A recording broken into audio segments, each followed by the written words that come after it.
Nearly 12 years ago, the calls of the American toad were becoming increasingly uncommon throughout the neighborhood. Breeding habitat was limited. Development continued to change the landscape. That's why the American toad is one of the most important species in our backyard conservation efforts. My inspiration for the entire project, Frog Week, the nonprofit PA Woods and Forests, and the majority of the work that I do in my adult life all came from the inspiration of the American toad, and I couldn't imagine a neighborhood without them, especially my neighborhood. So I decided I was going to take action, and it didn't have to take me far from home. I was going to start with the American toads missing from the backyard. This is where Frog Week got its roots. The American toad is very different from the wood frog, who gathers in large numbers for one great spectacle each breeding season. And even though the spring peeper and the American toad overlap with long periods in the breeding season, you rarely see the spring peeper, but everybody in their backyards at one point in time has come across the American toad across central and western Pennsylvania. And that's why the American toad is so important. They share our neighborhoods, they shelter beneath our decks, they hunt the insects in our gardens, and they emerge after summer rains. And year after year, they persevere despite the challenges of living alongside people. Together with some of our neighbors' efforts, we allowed the ponds to be colonized by the American toads during the breeding season each year, allowing these animals to have the resources they need and also creating habitat around the breeding sites, enabling these animals to stick around much longer if they wanted to, actually living in the backyards.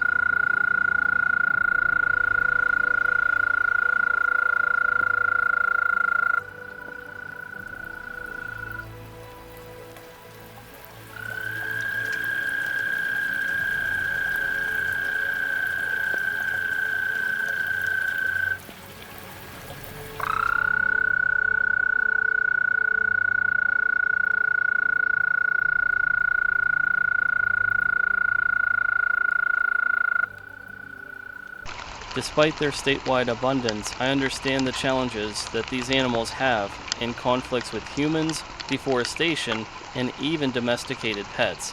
It's not easy being an American toad, especially in the suburban landscape. And I love these animals so much that I couldn't imagine the backyard without them.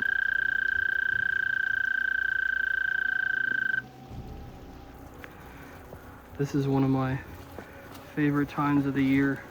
So we have our backyard American toads who are calling, and we have our neighbor who's also got a pond and involved with our project, and they go to her pond and call.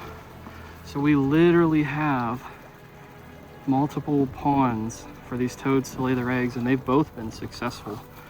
I didn't even know these guys were right here.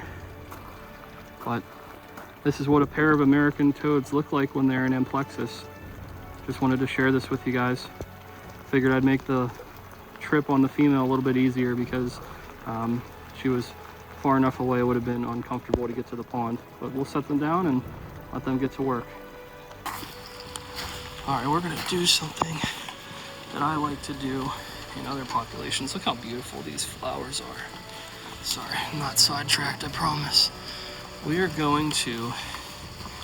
gonna weigh an American toad. It's been a while since I've had a chance. There's one male toad here he's a bull of an American toad. He's beautiful and reminds me a lot of some of the toads in past generations, like Wellsboro and even somewhat Ananias right now because he's so big and he keeps growing. We'll let him call first. He's the biggest toad at the pond here, guys.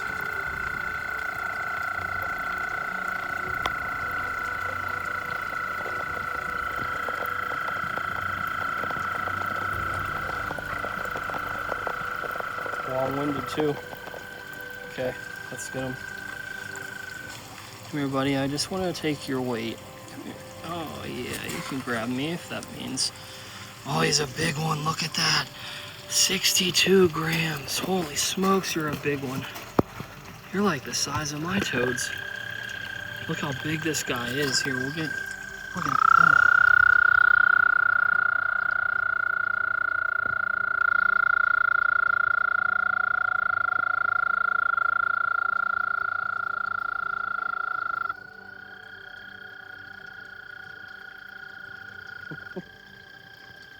This is nuts. This is probably not supposed to be biased, but man, this up to this point, this is my favorite American toad. Look how big this guy is. They don't make them like this in this neighborhood. They're small. He's a survivor. Look who we have arriving to the party. Let's see. I don't see any other toads coming yet. He crossed the road.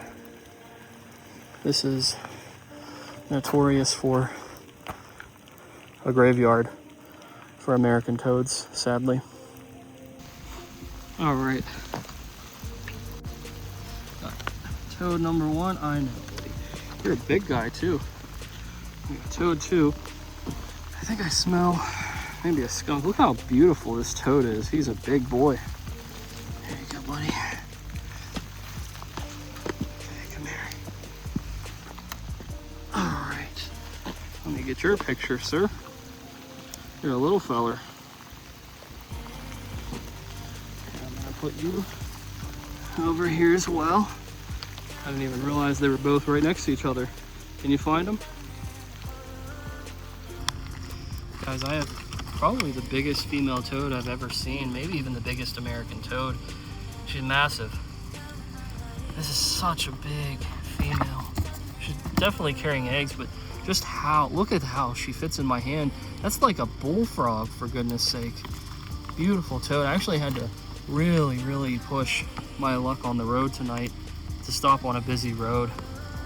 We're gonna weigh her and see. Oh, really? No. No. I wanna weigh you. Hold on. All right, we're gonna do a take two now. And it didn't work. You're 105 grams. This is the heaviest, like, wild American toad I've ever weighed. That is huge. What an impressive female American toad. What an impressive American toad she is. She deserves a professional picture. What a beautiful toad. Oh my goodness. She's gotta be pushing that age limit, like they say, 10-year-old toads.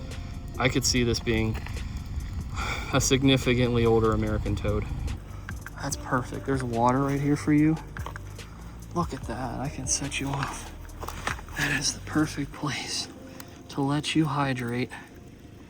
Look at how she fits in my hand. What a massive American toad, guys. She is probably as long as what Ace was. Ace was by far the longest toad in terms of length. I'd say that's 4 inches. I know some people say they top out at 3.5, but that looks like 4 to me. But I put her in a very nice damp spot so she can, hydrate, and she's got a spot to go into. It looks promising, a good place to hide for toads. And just want to make a note of this. There's our beautiful female American toad, who is right here. And she goes off into the night. Did not realize this, but look what we have right here. Look at that. I didn't realize that was there. I still don't think it's a bad spot, even though an animal was murdered here. While this isn't going to be the only American toad episode in the project this year for Frog Week, I wanted to highlight the backyard conservation that we've been doing for over 12 years for these American toads. There's nothing more exciting than seeing the progress and seeing the consistent perseverance of these American toads. And with that being the theme for the American toad episode, I couldn't think of a better population to highlight for this year's episode. But that's not going to do it for the American toads. You'll see them much later in Frog Week 2026. I wanted to give a huge shout out to Josh's Frogs for believing in this project even from the very beginning, contributing from 2019, the inception of Frog Week, all the way through 2026. And I'm so thankful for the grant project that we've been able to apply for and get funding with Josh's Frogs, as now we have an acoustic monitoring project. And as you guessed it, the backyard population of American toads, who we've worked so hard to conserve, is one of our target populations for the American toads. Our goal is to help people identify what frog is calling in their backyard and potentially work with other open source groups to allow this for free and open to the public. Thanks again to Josh's Frogs, and we'll continue to talk about this when we run into one of our target species for the project. And also a huge shout out to Michael Zaboran, who's spearheading this for PA Woods and Forests.